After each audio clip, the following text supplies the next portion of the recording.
Bonjour à tous, je m'appelle Doriane et je vous fais cette petite vidéo car on nous a demandé plusieurs fois comment ont été choisies les associations que Patrimoine Solidaire essaye d'aider. À ce jour, nous arrivons à soutenir un panel d'associations qui œuvrent chacune dans un domaine différent du social. Lutte contre la faim, aide aux personnes handicapées, aide aux personnes âgées, aide aux jeunes des banlieues, aide aux victimes de la drogue, aide aux blessés en opération, aide à l'éducation, etc., etc. Le point commun entre ces associations est leur engagement au profit des plus fragiles. Et c'est aussi ce point commun qui anime tous ceux qui contribuent de près ou de loin à cette petite initiative. Par ailleurs, dans les modalités de l'action sociale, nous sommes particulièrement sensibles aux associations dont les bénévoles apportent une présence auprès des personnes aidées. Une présence physique qui permet de créer une relation concrète, réelle avec ces personnes. Dans un monde des écrans, du virtuel, mais aussi des grosses structures administratives, il nous semble que ce souci de la relation contribue directement à davantage d'humanité. Et dans toutes les associations qui existent, le choix des bénévoles de consacrer gratuitement du temps à la relation nous apparaît d'autant plus précieux à une époque où le moindre petit service rendu tend à faire l'objet d'une action payante. C'est pourquoi il nous semble que dans toutes ces belles associations, cet engagement des bénévoles manifeste un vrai souci de la personne, une reconnaissance concrète de la dignité de la personne humaine. C'est ça que nous trouvons particulièrement beau, et c'est donc ça que nous essayons d'encourager.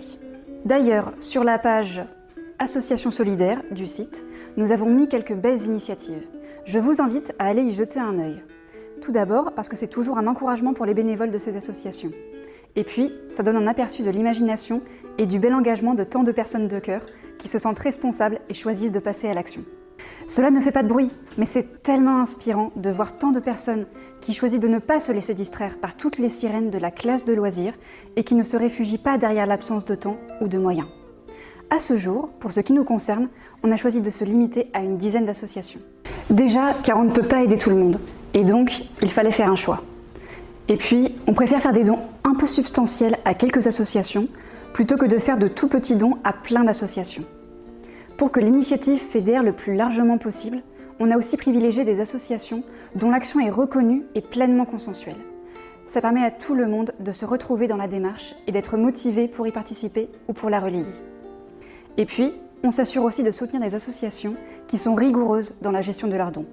Sur ce plan, la transparence du secteur associatif a bien progressé. Il existe désormais plusieurs outils bien pratiques, comme par exemple le site donsenconfiance.org. Pour l'instant, notre espoir est d'abord d'arriver à inscrire ces dons dans la durée. Mais nous sommes convaincus que si chacun d'entre vous fait connaître autour de lui cette initiative, d'autres associations pourront être aidées. Cette liste d'associations n'est donc absolument pas figée. D'ailleurs, sachez-le, si l'un d'entre vous fait connaître l'initiative dans son entourage et que cela permet un jour de concrétiser un projet, eh bien nous serons ravis d'ajouter à la liste une autre association qu'il aimerait soutenir. Je précise bien ajouter à la liste, car je pense qu'il est quand même judicieux de continuer à répartir les dons de manière équitable entre les associations soutenues. En fonction de notre histoire personnelle, nous sommes tous plus sensibles à tel ou tel domaine de l'action sociale.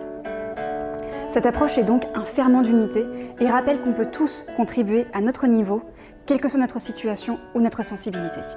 Voilà, je vous remercie pour votre soutien et vos encouragements. Ensemble, multiplions les dons.